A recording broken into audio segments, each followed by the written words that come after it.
हम लोग English class जो है आज हम लोग समझेंगे इंग्लिश क्लास में लेटर क्या है। ठीक है, लेटर को हिंदी में अक्षर कहते हैं या वर्ड कहते हैं। इसका कोई भी रूल लगाकर यानी कोई भी नियम लगाकर आप को डिवाइड नहीं कर सकते हैं। ठीक है, तो इसीलिए जिसको काटा नहीं जा सकता है इसको क्या कहते हैं, लेटर। और लिखने की दृष्टि से लेटर जाता है दो प्रकार का होता है, यानी according to written in English जब लिखते हैं तो उसके आधार पर इंग्लिश को दो भाग में बांटा गया है। कैसे लिखते हैं, जो कैपिटल लेटर में और नहीं तो स्मॉल लेटर में, और नहीं तो शुरू में कैपिटल उसके बाद स्मॉल। जैसे कि यहाँ पर दिया गया है कैपिटल लेटर। अब कैपिटल लेटर में A B C D E ऐसे ही करते करते एफ करते करते कहाँ तक होता है, जेड तक। ये कितना टोटल इसका संख्या कितना होता है, 26 होता है, 26। ठीक है, अब चाहे छोटा या बड़ा इस दोनों का क्या होता है, 26। तो मान लीजिए कि अगर जैसे यहाँ पर आपको राम लिखना है, राम ये क्या है, एक व्यक्ति का नाम है। तो यहाँ पर जैसे ए और एम जो है ये आपका स्मॉल लेटर है। ठीक है, एस एल है, और आपका आर जो है सी एल है, यानी ये हो गया आपका कैपिटल लेटर, आई का हो गया स्मॉल लेटर। तो कोई भी नाम लिखिए या दुनिया में कोई भी, चाहे वो निर्जीव का हो या सजीव का नाम हो। जैसे मान लीजिए अगर लिखना है आपको पटना, जैसे जगह का नाम लिखना है, तो देखिए शुरू में क्या होता है, कैपिटल होता है, बाद में क्या होता है, स्मॉल। यानी आप अगर धरती पर कोई भी चीज का नाम लिखते हैं, और नाम का शुरुआती लेटर क्या होता है, कैपिटल होता है, और बीच में इसके बाद कितना होता है, स्मॉल होता है। तो ये कैपिटल और स्मॉल लेकर ही क्या करते हैं हम लोग, किसी भी चीज का नाम लिखते हैं। ठीक है, तो ये हो गया। और कैपिटल हो या चाहे स्मॉल हो, दोनों की संख्या कितना होता है, टोटल 26 होता है। तो जितने भी हम लोग चीज का या कोई भी चीज लिखते हैं, जैसे मान लिया अगर आपका किताब का नाम है, बुक हो गया, बुक में इसका होता है किताब। तो देखिए तो ये सब का हो गया, स्मॉल हो गया, और ये का हो गया, कैपिटल हो गया। ठीक है, जैसे मान लिया आपको सीता लिखना है, तो सीता भी जैसे मान लिया यहाँ पर आई टी, ये क्या हो गया, स्मॉल हो गया, और ये क्या हो गया, कैपिटल हो गया।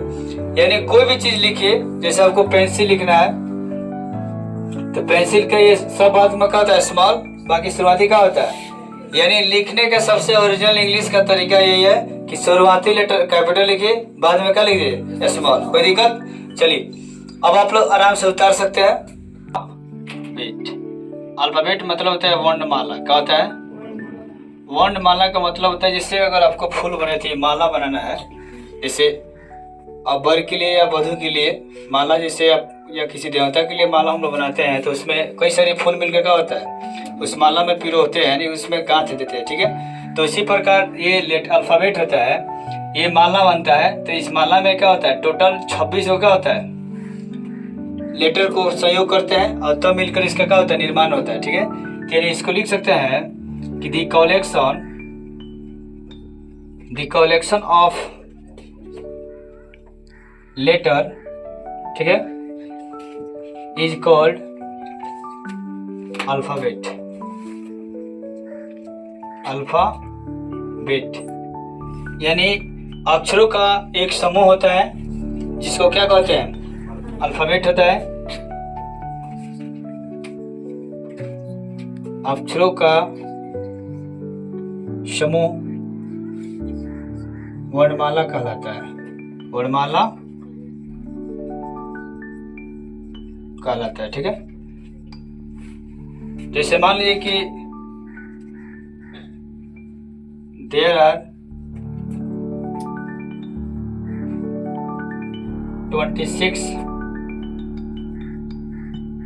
लेटर।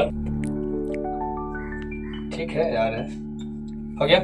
यानी कहने का मतलब है कि अल्फाबेट जो होता है उसमें टोटल कितना वर्ण होता है, 26 को, 26। जैसे मान लीजिए अक्षरों का समूह क्या होता है, वर्णमाला कहलाता है। हो गया। अब इसमें जैसे आगे हम लोग बढ़ेंगे, आता है वर्ड। क्या आता है, वर्ड। वर्ड का मतलब होता है शब्द। क्या होता है, तो अल्फाबेट जो होता है वो आपको बताता है कि 26 होता है लेटर होता है, उसको एक बार में उसको क्या बोलाता है, अल्फाबेट कहता है। लेकिन अब इससे कुछ निर्माण होता है, जैसे मान लीजिए कि अब जितने भी वर्ड का निर्माण होता है, चाहे वो नाम लिविंग का हो या नॉन लिविंग का हो। अब जैसे लिखना है, जैसे आपको यहाँ पर नाम लिखना है, जैसे रामे ले लीजिए, या सीता ले लीजिए, या भीम लिख लीजिए, या मान लीजिए कि आपको लिखना है जैसे पेन हो गया, या पेंसिल हो गया। ठीक है, अगर मान लीजिए आपको ऐसा कुछ वर्ड लिखना है, तो हम लोग जानेंगे कि यहाँ पर वर्ड कैसे बना। ठीक है, तो ये बताइए कहीं से इसमें 3 गो चीज बना है, एक आर मिला है, एगो ए मिला है, एगो एम मिला है। ये तीनों संयोग कर किया है तब जाकर क्या हुआ, एगो राम एगो शब्द का निर्माण हुआ। ठीक है, तो यहाँ पर कहने का मतलब है कि आर जो है ये कैपिटल में है, सी एल कैपिटल लेटर, बाकी दोनों क्या है स्मॉल लेटर है। ठीक है, अब कहने का मतलब है कि इसका एक शाब्दिक अर्थ होना चाहिए। अगर कहीं शब्द लेटर मिल रहा है तो लेटर जब मिल रहा है तो उसका एक शाब्दिक अर्थ होना चाहिए। तो जैसे मान लिया आर ए एम, अगर ये मिला तो ये राम हो गया। तो राम भाई क्या है, एक व्यक्ति के नाम है। तो अक्षर मिले ये बात सही है। अक्षर अगर ABCD कहीं लिखा होगा ए से लेकर जेड तक, एक बार उसको क्या बोलते हैं, एक लफ्ज में क्या बोलेंगे, अल्फाबेट, वर्णमाला हो गया। अब ये समझ लिए कि एक बार कहीं में अगर फूल देख लीजिए तो उसको क्या होता है, फूल की माला। यही तरह होता है, ये अक्षरों की माला है। ठीक है, जहाँ पर एक बार कितना है उसमें फूल, अगर मान लीजिए जैसे माला में होता है तो इसी पर क्या होगा, इसमें अक्षर ए से लेकर जेड तक होता है। तो एक लफ्ज में उसको हम लोग कह सकते हैं वर्णमाला। ठीक है, यानी वर्णों की माला। अब वर्ण कितना होता है, 26 का होता है, तो एक बार में बोल गया। लेकिन यहाँ पर अब होता है शब्द। ये शब्द कोई लेटर तभी कहलाएगा जब उस चीज का कोई शाब्दिक अर्थ होगा। जैसे मान लीजिए कि अगर राम लिखे, सीता लिखे, तो इसमें भी SITA है। तो भाई ये मिल के बनाया है, जितने अक्षर है सब मिल के बना है, क्या एक शब्द बना है। लेकिन इसका अर्थ है क्या ना, क्या है, एक लड़की के नाम है। ठीक है, इसका भी अर्थ है कि एक लड़का का नाम है। इसका भी अर्थ है कि पेन है, पेन में इसका होता है लिखने वाला कलम। पेंसिल का भी अर्थ है। जैसे मान लीजिएगा अब लिखना आपको चेयर, CHAIR, चेयर में इसका होता है कुर्सी। तो ये ठीक है, बना है 1 2 3 4 5 गो अक्षर मिलकर एक वर्ड का निर्माण किया। तो ये शाब्दिक अर्थ होना चाहिए। अभी होगा the collection of letters but means of positive,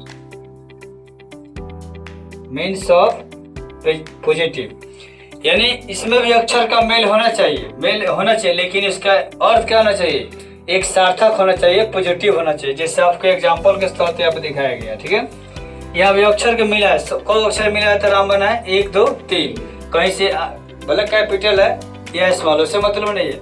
1 2 3 यानी राम, इनमें RAM दोनों मिल 3 गो मिला है, 3 गो लेटर मिला है, तब क्या हो गया, राम का निर्माण हुआ है। तो ये बोला कि द कलेक्शन ऑफ लेटर्स, यानी भले अक्षर मिलता है, अक्षरों का संयोग होता है, बट लेकिन मीन्स ऑफ पॉजिटिव, माने इसका क्या होता है, शाब्दिक अर्थ होना चाहिए। शाब्दिक अर्थ होना चाहिए कि हाँ वो लेटर मिला है, तो तब जाकर उसको क्या बोलेंगे हम लोग, वर्ड कहेंगे। क्या कहेंगे, तो ये जितने भी यहाँ पर बोर्ड पर लिखा है आपको सब क्या है, एक वर्ड है। लेकिन अगर मान लीजिए एग्जाम्पल के तौर पर आपको हम बता रहे हैं कि अगर मान लीजिए लिखना है यहाँ पर, जैसे अब रामे के लिखना था, तो अगर मान लीजिए कि ARAM, देखो RAM है, लेकिन इसका भी अर्थ है, आर में इसका होता है भुजा। क्या होता है, भुजा कहो या बाजू कहो, क्या कहता है। तो इसका तो अर्थ हो गया, जम गया। लेकिन अब चलिए तनी सीता को, तो ATIS ई का है, 80 ये कुछ अर्थ है इसका, कुछ नहीं। अब जैसे मान लिए कि MIHB मिहब, ई कथी है, एगो मेहर है तो ठीक है, मेहर में मेहरारू होता है। ठीक है, अभी मिहब है, एक कौन अर्थ है। यहाँ पर जैसे मान लिया कि आर है, अब इसे उसी को पलट दीजिए, NEP नेप मैप रहता तो ठीक रहता, अच्छा मैट रहता, ई नेप कथी है, कुछ नहीं है। अब जैसे LICPEN ई का है, कुछ अर्थ इसका है।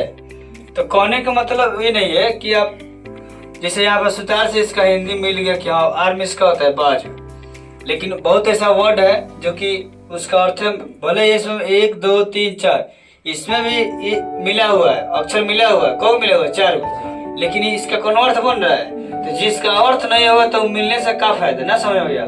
तू लोग यहाँ पढ़ने के लिए आओ, हम पढ़े हुए ना करे, तो फिर यहाँ से आने से क्या फायदा। जैसे मान लिएगा अब यहाँ पे लिखा है, इसका अर्थ है भीम है, भीम माना होता है कथी, एक लड़का का नाम है। ये क्या है, सीता एक लड़की का नाम है, राम क्या एक लड़के का नाम है।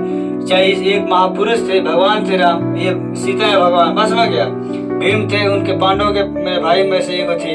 तो कहने में पेन है जो हम लोग डेली लिखते हैं, पेंसिल है डेली मैंने यूज होता है पढ़ाई में, चेयर मैंने कुर्सी जो आपके सामने दिख रहा है कुर्सी, अक्षर मिलता है तो उसका अर्थ होना चाहिए, तब जाकर उस शब्द कहलाएगा। अक्षर मिलवे कर उसका अर्थ न हो तो सार्थक अर्थ नहीं देगा तो उसको वर्ड नहीं कहेंगे।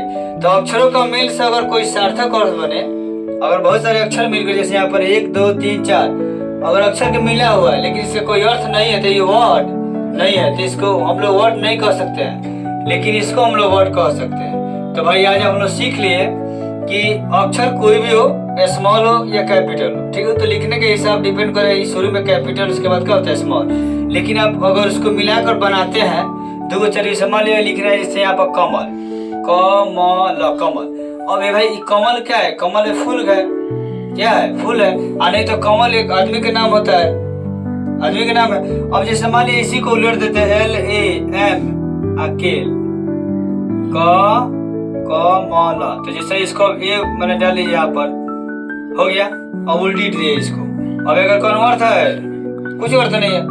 हाँ या तो ऐसा लग रहा है कि एक आदमी का नाम है, चाहे लड़का चाहे लड़की, लेकिन इसका कोई अर्थ नहीं है। तो आप लोग समझ गए कि अगर अक्षर मिले उसका शाब्दिक अर्थ होना चाहिए, तब जाकर हम लोग क्या कहेंगे? शब्द कहेंगे। अगर अर्थ न मिले तो उसको शब्द नहीं कहेंगे। समझ आ गया? तो अब शब्दों का मेल से क्या होता है? वाक्य बनता है। सेंटेंस का मतलब होता है वाक्य। क्या होता है? वाक्य। यानी जैसे मान लीजिए अगर आपको वाक्य बनाने के लिए बोल दिया जाए तो उसमें कहीं ना कहीं क्या होता है? जिस प्रकार घर बनाने के लिए बहुत सारी ईंटा की जरूरत होता है, उसी प्रकार एक वाक्य बनाने के लिए आपको बहुत सारा क्या होगा? वर्ड का इस्तेमाल करना पड़ेगा। वैसा समूह, शब्दों का वैसा समूह जिसका एक सार्थक अर्थ हो, सार्थक अर्थ हो, वाक्य कहलाता है। ठीक है। यानी बहुत सारे शब्द अगर मिले तो अगर उसका कोई अगर सार्थक अर्थ निकल रहा हो, जैसे मान लीजिए यहाँ पे लिखना है राम इट्स अ मैंगो, ठीक है। तो इसका मतलब होता है कि राम आम खाता है, ठीक है। तो ये बताए भाई, राम एक अलग शब्द होगा, हिंदी का हो चाहे इंग्लिश का हो, ठीक है। इसमें 1 2 3 4, ठीक है, 4 गो मिला हुआ है। जिससे यहाँ पर राम हो गया, इट से गो अलग हो गया, ए हो गया और मैंगो हो गया, ठीक है। 1 2 3 4, 4 गो वर्ड मिला हुआ है, तो कथी का निर्माण हुआ है? वाक्य का। और सब का एक अपना अलग अलग अर्थ है। वर्ड मिले यानी शब्द मिले तो वाक्य बनता है, बात सही है, लेकिन उस सब शब्द का भी अपना अपना क्या होना चाहिए? अर्थ होना चाहिए। जैसे यहाँ पर राम का भी अपना अर्थ है। राम कथी है? आदमी के नाम है। इट्स मैंने क्या होता है? खाना। तो राम सिंगुलर है तो सिंगुलर वर्ब के हिसाब से लगा हुआ है। ये सिंगुलर के हिसाब से क्या होगा? सब्जेक्ट जैसा वैसे क्या होना चाहिए? B5 का प्रयोग हुआ है, यानी सिंगुलर वर्ब। ये हो गया, आर्टिकल आपका हो गया। और मैंगो क्या होता है? वो क्या कर रहा है? वो ऑब्जेक्ट हो गया, ठीक है। तो कहने का मतलब है इस सब का कोई ना कोई क्या एक अपना एक मीन्स होना चाहिए, मतलब अर्थ होना चाहिए।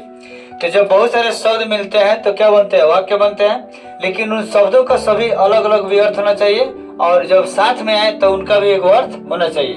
जैसे मान लीजिए कि राम आम खाता है, इसका एक बढ़िया हो गया।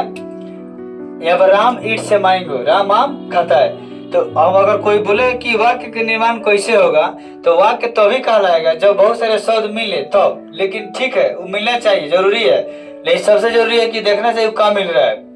बस हो गया। अब एगो 1 किलो का ईंटा जोड़ दीजिए, एगो 5 किलो का ईंटा जोड़ दीजिए, तो मकान आपका सही होगा?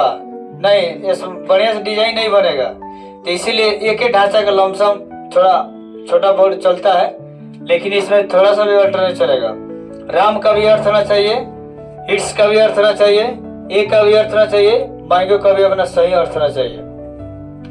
अब कहने का मतलब है कि वर्ड मिल रहा है बहुत सारे, 1 2 3 4 वर्ड मिल गया, लेकिन सब वर्ड का अपना अर्थ है और सभी एक सार्थक अर्थ दे रहा है। तो जब एक जगह मिल गया है राम इट्स ए मैंगो, तो एक सब इसका सही उच्चारण हो रहा है कथी?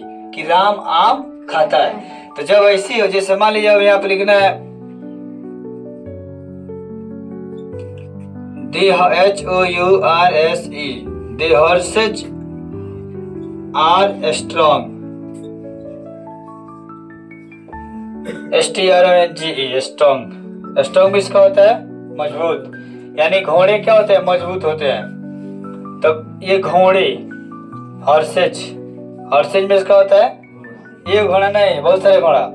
आर हो गया सब्जेक्ट के हिसाब से, स्ट्रॉन्ग इसका होता है मजबूत, यानी बहुत सारे घोड़ा क्या है, मजबूत है। तो इसका अपना अर्थ होना चाहिए, इसका भी अपना क्या होता है। अब जैसे आप लिखाएगा कि Mohan, Mohan is handsome, handsome, यानी मोहन क्या है, सुंदर है। जब लड़का कोई सुंदर होता है तो हैंडसम का प्रयोग होता है।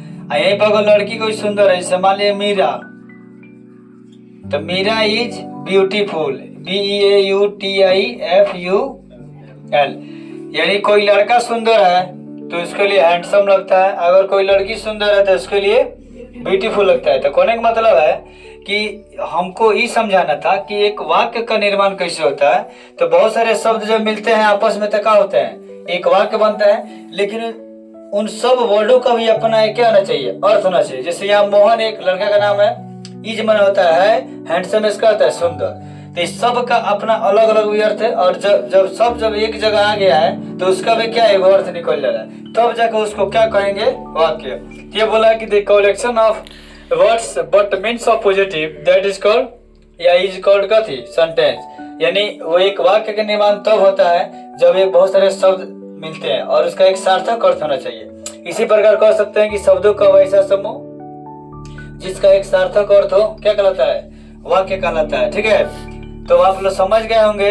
हमको पूर्ण विश्वास है कि बहुत सारे वर्ड मिलते हैं तो एक वाक्य निर्माण होता है, लेकिन उन वर्डों का भी अपना एक अलग अलग अर्थ होना चाहिए, तभी जाकर क्या होगा, एक सार्थक अर्थ देगा, तभी वो वर्ड कहलाएगा। और जब ये बहुत सारे वर्ड मिलेंगे और एक सार्थक उसका अर्थ देंगे, तब जाकर उसको वाक्य बोलेंगे। तो यहाँ पर हमको दिक्कत नहीं है कि राम आम खाता, एक बहुत अच्छा शब्द हो गया कि इसे स्पष्ट हो रहा है कि राम जो है क्या कर रहा है, आम खा रहा है।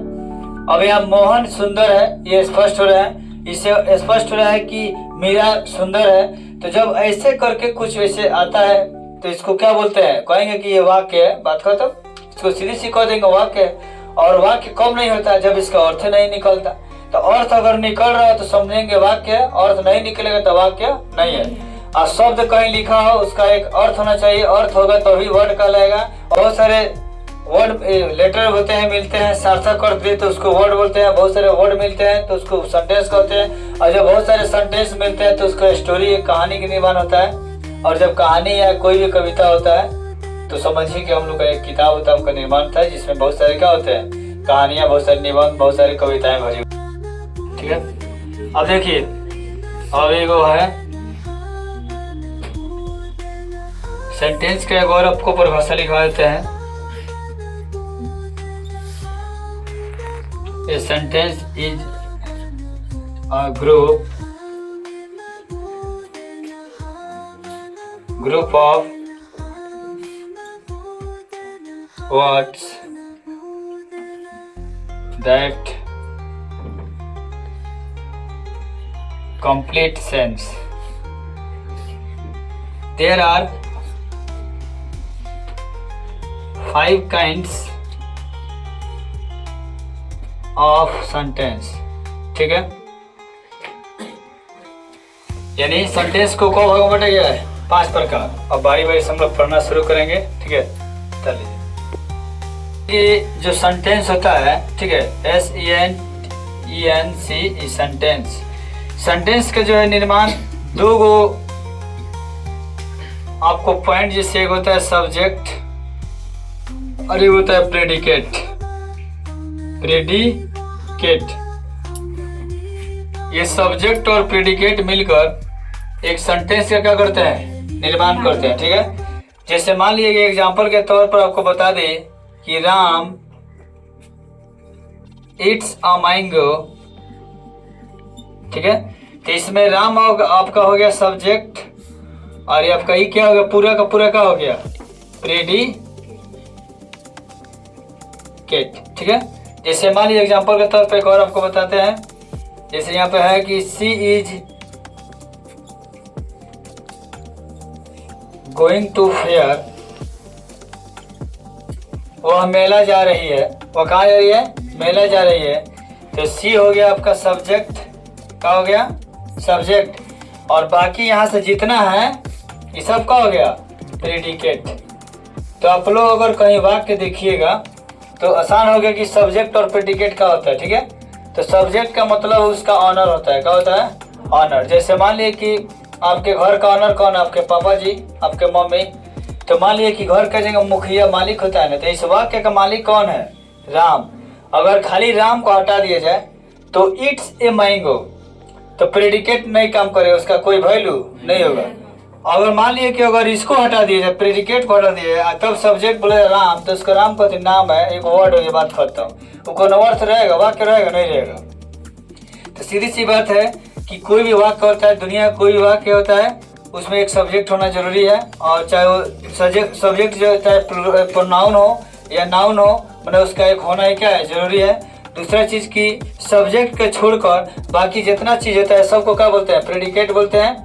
और बाकी जो मेन हीरो होता है जो उस काम को करता है, उस कार्य करता है, जैसे यहाँ पर है कि राम एट मैंगो, राम आम खाता है, यानी आम खाने का काम कौन करता है, राम। अगर राम को इस वाक्य से हटा दिया जाए तो क्या वाक्य इस पूरा होगा, पूरा नहीं होगा, उसका कोई अर्थ नहीं होगा। इट मैंगो कथी, क्या खाता था नहीं है, वह खाता है कि वह खाता है कि वह खाती है, आखिर राम कहता है कि श्याम कहता है, कुछ मालूम नहीं है। तो इसीलिए खाने वाला चाहिए, करने वाला चाहिए। तो जो डूनर होता है, जो करने वाला होता है, जैसे यहाँ पर राम आम खाने का काम करता है, इसीलिए राम का हो गया आपका सब्जेक्ट हो गया, बाकी सब प्रेडिकेट होता है। उसी प्रकार यहाँ पर हो गया मेले जाने का काम कौन कर रही है, सी, यानी वह। अब जैसे मान लिया कि यहाँ पर लिख देंगे हम कि मोहन गोज टू स्कूल, ठीक है, यानी मोहन स्कूल जाता है, ठीक है। इसका हिंदी क्या हो गया, मोहन स्कूल जाता है। तो ठीक है भाई, मोहन अगर न रहे तो स्कूल कौन जाएगा, कोई जाने वाला चाहिए ना जी। तो इसके लिए ये जो हो गया आपका सब्जेक्ट हो गया, और ये क्या होगा, बाकी सब प्रेडिकेट। तो सबसे आसान है किसी वाक्य को समझना कि अगर कहीं लिखा होगा समझ जाएंगे। अगर शुरू में जो होगा, यानी देखें कि ये काम वही कर रहा है, जो काम करने वाला होगा उसको क्या बोलेंगे, सब्जेक्ट, और बाकी सबको क्या बोलेंगे, प्रेडिकेट। और प्रेडिकेट में भी बहुत सारा होता है। और प्रेडिकेट को अगर देखा जाए तो इसमें सबसे पहले आपका वर्ब आता है, ठीक है। और आपका टू हो गया तो प्रीपोजिशन को भी आ जाएगा, प्रीपोजिशन। इसमें प्रीपोजिशन के जगह कोई आर्टिकल आ जाएगा। अब जैसे मान लिया कि ये सब ऑब्जेक्ट हो जाता है, तो प्रेडिकेट को समझने के लिए हो गया, प्रीपोजिशन हो गया, या आर्टिकल हो गया, ऑब्जेक्ट हो गया, ये सब मिलकर क्या होता है, एक प्रेडिकेट का निर्माण करता है, ठीक है। छोड़कर बाकी बहुत सारा चीज मिलकर क्या बनता है, एक प्रेडिकेट बनता है। अब समझने के तौर पे अब वर्ब हो गया, गुड मीन्स अच्छा, विशेषण हो गया, ये विशेषता बता रहे हैं। अब एगो लड़का, एक लड़का है, एगो लड़का, ये क्या है, ये जाति। जैसे मान लिया कि एक बार बॉय कह दिए तो इस धरती पे जितना भी बॉय है सब क्या है, बॉय है भाई। और छोटा है, मोटा है, बड़ा है, तो जातिवाचक हो गया, तो इसीलिए ये कॉमन नाउन हो गया। तो कुल मिलाकर जो इस वाक्य को सुंदर बना रहा है उसका नाम कथी है, श्याम। अगर श्याम इसमें न रहे तो भाई किसको कहेंगे, इज गुड ए बॉय, कौन है सुंदर, था नहीं है। तो यहाँ पर लड़के का नाम रखिए, चाहे लड़की के नाम रखिए, चाहे कोनो चीज का नाम रखिए, रखना तो पड़ेगा ना। तो इसी वाक्य में एक सब्जेक्ट का होना बहुत जरूरी है। बिना वाक्य, बिना सब्जेक्ट का कोई वाक्य अच्छा नहीं लगेगा। जिस प्रकार मान लीजिए कि घर में जो होता है बीम हम लोग डालते हैं, तब क्या होता है, ईंट का वैल्यू होता है। अगर बीम ही न डाले तो उस घर में वैल्यू अच्छा नहीं होता है। समझिए कि उस पर दो मंजिल 3 मंजिल नहीं बन सकता है, लेकिन एक बीम बढ़िया से नींव दिया जाता है तब जगह क्या होता है। इसी प्रकार इस घर का मजबूती कौन रखा है, श्याम। फिर इस घर का जो बनाया गया वाक्य, इसका मजबूती कौन है, मोहन। फिर इसका क्या है, राम। इसका क्या है, सी। यानी शुरू वाला जो होता है सब्जेक्ट बोलता है, जो उस वाक्य में सबसे मेन हीरो होता है। यहाँ पर आम खाने का काम करता है राम, यहाँ पर मेले जाने का काम करती है वह, यहाँ पर मान ली स्कूल जाने का काम करता है मोहन, फिर यहाँ पर एक अच्छा लड़का है कौन, श्याम। बात करते हो। तो जब ऐसे होता है तो इसको सेंटेंस जो होता है एक सब्जेक्ट और प्रेडिकेट में बटा होता है, लेकिन शुरुआती तौर पर होता है सब्जेक्ट, बाकी सब क्या होता है, प्रेडिकेट होता है। तो बाकी प्रेडिकेट में जैसे आप बात बताएं, आपको सब वर्ब आता है, प्रीपोजिशन आता है, आपका एडजेक्टिव भी आता है, फिर यहाँ पे आर्टिकल हो गया, फिर ऑब्जेक्ट होता है कर्म के रूप में। तो बाकी ये सब समझ में ना गया, ठीक है। ऑब्जेक्ट कौन होता है, वर्ब कौन होता है, ये क्या है और ये क्या है, ठीक है। तो इसको कहते हैं सब्जेक्ट। क्या कहते हैं, सब्जेक्ट मतलब होता है कर्ता। जो इस वाक्य का मालिक होता है, यानी स्कूल जाने का काम कौन करता है? गोज टू स्कूल, वह स्कूल जाती है। ठीक है, अब यहाँ पर ये आपका वर्ब हो गया। तो ये वर्ब का आपका जो है ना 5वां रूप है। कौन रूप है? 5वां। इसको सिंगुलर कहते हैं। क्या कहते हैं? सिंगुलर वर्ब कहते हैं। ठीक है, और ये आपका टू जो होता है प्रीपोजिशन होता है। प्रीपोजिशन क्या होता है? और ये आपका ऑब्जेक्ट हो गया। तो ऑब्जेक्ट भाई मान लीजिए नाउन है। ये स्कूल क्या है? एक नाउन है। स्कूल एक पढ़ने वाला जगह है जहाँ बहुत सारे बच्चे क्या करते हैं? पढ़ाई करते हैं। तो एक वाक्य में हमको ये समझना है कि सब्जेक्ट कौन होता है, और बाकी तब जानते हैं कि इसका सब्जेक्ट है, बाकी हो गया प्रेडिकेट, वो तो आपको बताएं जस्ट है। लेकिन ये जो होता है सब्जेक्ट, सब्जेक्ट का मतलब होता है कर्ता। तो इसमें कर्ता जो होता है, आपके कर्ता के जगह पर या तो नाउन हो सकता है, या तो नाउन हो जाएगा। तो नाउन 5 प्रकार का होता है। ठीक है, और नहीं तो प्रोनाउन हो जाएगा। प्रोनाउन हो जाएगा। ठीक है, सर्वनाम, यानी सभी नामों के बदले जो प्रयोग होता है उसको क्या कहते हैं? सर्वनाम कहते हैं। जैसे मान लीजिए कि वो स्कूल जाती है, यहाँ पर हम कह सकते हैं इसका मतलब कोई लड़की स्कूल जाती है। तो इसलिए लड़की का नाम ना लेना हो, ताकि कोई लड़की गुस्सा से क्या हो जाए, आग बबूला हो जाए। तो इसीलिए हम डायरेक्ट कह सकते हैं कि सी गोज टू स्कूल, वो स्कूल जाती है। ठीक है, ये नाउन हो गया और ये प्रोनाउन हो गया। तो प्रोनाउन का भी अपना है। जैसे मान लीजिए कि ही हो गया, सी हो गया, ईट हो गया, दे हो गया, वी हो गया, यू हो गया, प्रोनाउन है। और नाम की जगह पर जैसे नाम का 5 होता है। जैसे मान लिया किसी व्यक्ति का नाम अगर राम ले लीजिए, दिल्ली ले लीजिए, दिल्ली, या मान लिया क्लास हो गया, मतलब कुछ ऐसे करके मैंने नाउन के सभी प्रकार में से, जैसे स्थान का हो गया, और जैसे मान लिया कि डॉग हो गया। ठीक है, अब ये जैसे मान लिया कि आर्मी हो गया, उसके बाद में गुड हो गया। ठीक है, या इम्पोवर्टी वाक्य का निर्माण होता है। तो उस वाक्य में ये होता है देखना कि इसमें सब्जेक्ट कौन है, और जब सब्जेक्ट क्लियर होता है तो उसमें ही देखना होता है कि इसका वर्ब कौन है। तो सब्जेक्ट जैसा होगा उसके हिसाब से क्या होता है? वर्ब होता है। और सब्जेक्ट और वर्ब में जब क्लियर होता है तो उसके ये दिखाता है कि कौन सा उसमें क्या ऑब्जेक्ट अच्छा लगता है। अब सी गोज टू स्कूल, अब मान लीजिए कि सी गोज टू, अब कह दे कि सी गोज टू हेल, वो नरक में जाती है, तो नरक में जाएगी। तो यह मतलब अच्छा तो लग ही रहा है, इसका भी अर्थ हो गया। हो सकता है सब्जेक्ट, वर्ब, और वर्ब का चाहे V5 हो, यहाँ पर है V1 भी हो सकता है। वर्ब कौ प्रकार का होता है? 6 होता है। कौ प्रकार का है? एगो V1, V2, V3, V4, V5 और V6। ठीक है, ये वर्ब का क्या होता है? प्रकार होता है। लेकिन अब वर्ब का प्रकार एगो दो होता है, एगो ट्रांजिटिव वर्ब, एगो इंट्रांजिटिव वर्ब, एगो सकर्मक क्रिया, एगो अकर्मक क्रिया। ये हो गया समझने के साथ, और लिखने और ग्रामर बनाने के तरीके में वर्ब का प्रकार होता है। तो जैसा हाई लगता है, हाई लगेगा प्लूरल सब्जेक्ट पर, प्लूरल सब्जेक्ट। और यह क्या हो गया आपका? V2 कब होता है? जब मान लिया कि पास्ट टेंस में होता है, तो पास्ट टेंस में होता है, प्रेजेंट में होता है। ये V3 और क्या पास्ट परफेक्ट में होता है, पास्ट परफेक्ट में होता है। ये V4 हो गया आपका। जैसे मान लीजिए कि V4 का मतलब होता है जब वर्ब में आई, जब V1 में ING जोड़ते हैं तो इसको V4 कहते हैं। ठीक है, और V5 में जब V1 में S या ES जोड़ते हैं तो क्या होता है? V5 हो जाता है। और V6 में क्या लगता है? पहले 2 EAD, रीड में इसका होता है पढ़ना, तो यहाँ पर लगा देंगे 2, तो 2 रीड में इसका हो गया पढ़ना। बातें वही मतलब हो, लेकिन इसको 2 लगा देंगे तो क्या हो जाएगा? V6। S या ES लगा देंगे तो क्या हो जाएगा? V5 हो जाएगा सिंगुलर, और ING लगा देंगे तो V4 हो जाएगा। और इसमें ED या D लगाए थे तो क्या होता है? V3 हो। जैसे आपको बता दें प्ले, PLAY प्ले, ED जोड़ देंगे प्लेड हो जाएगा। होता है क्या होता है? वेंट। ये सब क्या हो गया आपका V2 हो गया।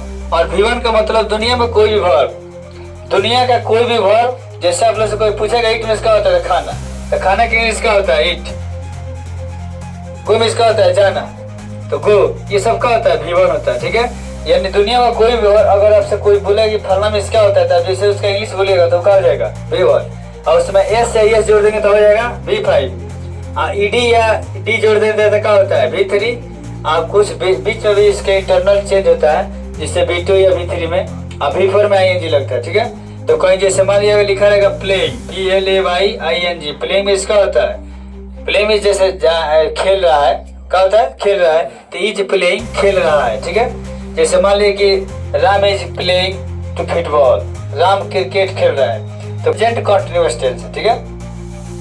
तो हम लोग बहुत आगे बढ़ गए थोड़ा यहाँ पर समझने का सेंस था। ये लिखने के व्यू में वाक्य जब हम लोग बनाते हैं, कोई भी वाक्य बनाते हैं जैसे टेंस के हिसाब से, तो ये सब चीज जानकारी होना चाहिए आपको, ठीक है। अब इसमें आप लोग का होमवर्क यही है कि वर्ब का जो रूप होता है इसको वर्ब फॉर्म बोलते हैं। क्या होता है, वर्ब फॉर्म। तो V1 से लेकर V6 तक लमसम आप लोग अगले संडे के दिन 20 गो, जैसे मान लिया आपको बताते हैं कि एग्जाम्पल भैया, जैसे गो में इसका होता है, तो ये आपका V1 हो गया। गो के क्या होता है, वेंट, क्या होता है, वेंट, ये आपका V2 हो गया। और गो वेंट गॉन, V3 का हो गया, V3 हो गया आपका गॉन, क्या हो गया, गॉन। और ये होता है गोइंग, तो ये आपका V4 हो गया। और उसके बाद में गोज होता है, ये आपका V5 हो गया। और टू गो मतलब होता है V6, ठीक है। ये आपको बहुत सारे बेसिक ग्रामर में दिया होगा, उसमें आराम से ये ट्रांसलेशन फॉर्म ऐसा ही आराम से 20 गो लिख कर और क्या कर दीजिएगा, याद कर लीजिएगा। तो अगले संडे के दिन या फिर हम आएंगे, ठीक है। आप लोग जितने भी मेरे व्यूअर सब्सक्राइबर देख रहे हैं वीडियो को, आप लोग का भी होमवर्क यही है कि आप लोग V1 V2 V3 V4 V5 V6 ऐसा ही करते करते go went gone going goes to go, ऐसा ही करते करते आप लोग आराम से बनाएंगे। कोई दिक्कत